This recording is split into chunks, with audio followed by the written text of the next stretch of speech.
हे जरा मराठा सगळ्या बोललं पाहिजे. बोल सगळंच बोल. हॅलो काय बोलू का? एक ही मिनिट सिर्फ 2 मिनिट. रोल का?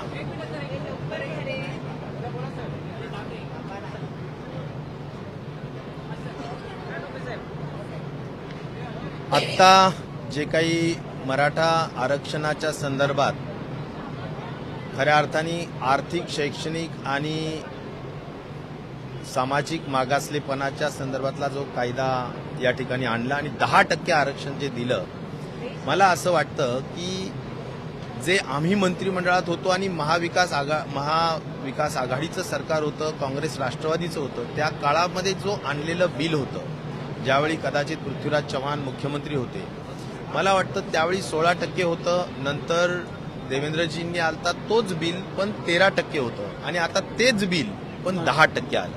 म्हणजे आकडेवारी 16, 13 आणि 10 हा आकडेवारीचा खेळ झालेला आहे. बाकी संपूर्णतः बिल हे अशाच स्वरूपाचं आहे जे कोर्टामध्ये मागे टिकलेलं नव्हतं.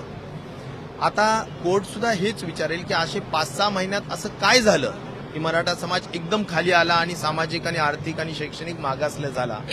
हा महत्वाचा प्रश्न आहे आणि त्यामुळं कोर्टात टिकणारं आरक्षण द्यावं अशी जी अभिप्रेत होतं ते मला आज या बिलाच्या माध्यमातून होतानीचं चित्र दिसत नाही. म्हणून खऱ्या अर्थाने आता 2 आठवड्यात अगदीच ताबडतोबीनं लोकसभेचं आचारसंहिता लागणार आहे आणि म्हणून या सगळ्या लोकसभा, विधानसभा या सगळ्या डोळ्यासमोर ठेवून हे बिल त्या ठिकाणी आणण्यात आलेलं आहे. बाकी दुसरं राजकीय हित लक्षात घेऊनच फक्त आणण्यात आलेलं आहे. जुन्या कडीला ऊत आणावा अशा पद्धतीचाच खऱ्या अर्थाने या बिलाच्या संदर्भात बोलता येईल. मला या निमित्ताने एवढंच सांगितलं पाहिजे की सुप्रीम कोर्टाचा जे खऱ्या अर्थाने आपल्या आर्टिकल 15(4) आणि आर्टिकल 16(4) ह्या 2 मध्ये टिकणारं अशा स्वरूपाच्या सगळ्या गोष्टी असायला हव्यात. खूप कमी कालावधीमध्ये हा अहवाल सादर करण्यात आला. हा अहवाल तसाच एक्सेप्ट करण्यात आला. TTT टेस्ट करण्यात आलेली नाही.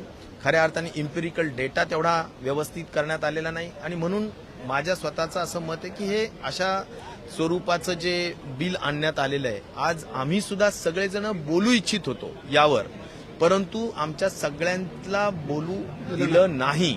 आम्ही सगळे उभे राहून ओरडत होतो की आम्हाला बोलायचं या बिलावर, या बिलामध्ये खूप मोठ्या त्रुट्या आहेत, हे बिल टिकणार नाही आणि त्यामुळे आम्हाला सगळ्यांना बोलायचं होतं, सगळ्या विरोधी पक्षाच्या लोकांना, परंतु अजिबात बोलू दिलं नाही आणि घाई गडबडीने भाषण मुख्यमंत्र्यांचं संपल्या लगेचच बिलाला मंजूर झालं अशा पद्धतीनं त्या ठिकाणी सांगण्यात आलेलं आहे.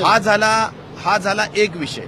आता दुसरा विषय असा आहे की जरांगे पाटलांचा जो एवढा मोठा मराठा समूहाचा जो मोर्चा जो आला होता आणि जो वाशीमध्ये त्या ठिकाणी थांबला होता, त्यावेळी जे काही आश्वासनं दिले होते त्याची पण आम्ही लेखी स्वरूपात त्यांना सांगितलं की या बाबतीतलं काय उत्तर आहे, तर त्याचं काहीही उत्तर खऱ्या अर्थाने या कायद्याच्या माध्यमातून आणि भाषणाच्या माध्यमातून पण आलेलं नाही. आज जरांगे पाटलांच्या आणि मराठा समाजाच्या ज्या मागण्या आहेत त्यामध्ये त्यांचं काय म्हणणं आहे की जेवढ्या कुणबी नोंदी सापडलेल्या आहेत त्या सरसकट कुणबी नोंदीला तात्काळ त्या ठिकाणी सर्टिफिकेट द्यावे.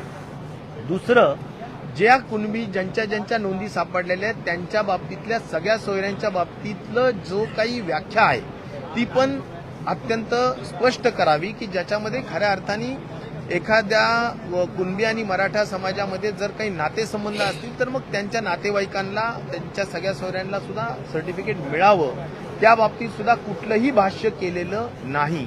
त्यामुळे खऱ्या अर्थाने मराठा आरक्षणाचा एवढा मोठा लाखो कोटी लोकांचा जो मोर्चा आला होता त्यांना जे काही सांगण्यात आलं तर त्याच्या बाबतीतली कुठलंच समाधान खऱ्या अर्थाने सरकारने या संदर्भात केलेलं दिसत नाही. त्यांनी असं पण सांगितलं की सर्व गॅझेट स्वीकारले असून त्यानुसार तात्काळ कुणबी प्रमाणपत्र वाटप करावेत.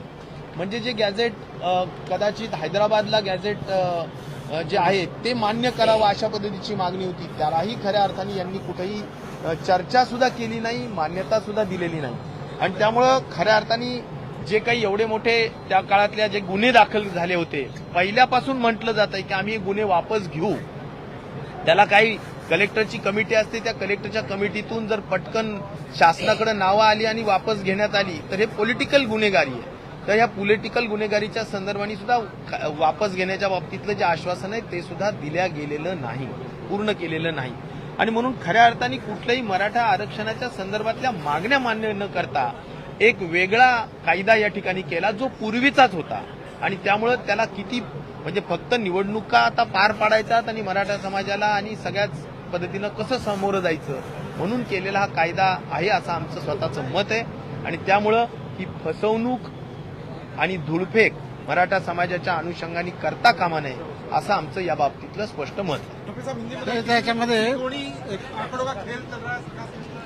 देखिए ये जो कायदा पारित हुआ है, ये कायदा मुझे ऐसा लगता है कि सिर्फ जिला अपना जो चुनाव आ रहे हैं लोकसभा विधानसभा के, उसको मद्देनजर रखते हुए ये कायदा पास किया गया है और दूसरा कोई वजह नहीं है. ये पुराना ही कायदा है जो कांग्रेस और राष्ट्रवादी के सरकार ने 16% आरक्षण दिया था. उसके बाद में देवेंद्र फडणवीस जी ने जो कायदा वही सेम किया था, उसमें 13 तक के दिया था. अभी वही कायदा को 10% दिया गया है. मैं तो ये बोलना चाहता हूं कि जो EWS यानी इकोनॉमिकली वीकर सेक्शन का जो आज 10% में मराठा समाज बैठ सकता था, अभी वो भी जाएगा. ऐसा है कि EWS में भी अभी मराठा समाज नहीं रहेगा और मुझे लगता है कि उसका भी जो एक फायदा हो रहा था वो भी फायदा नहीं रहेगा.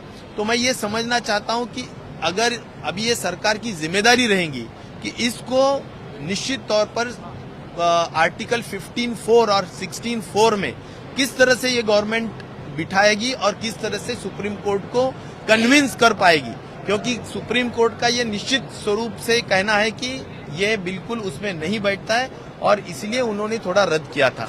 तो आज मैं इतना ही कहना चाहूंगा कि जो भी मराठा आरक्षण के जो डिमांड्स थे, जो पूरे करने का आश्वासन इस सरकार ने दिया था, वो आश्वासन बिल्कुल पूरा नहीं किया गया है.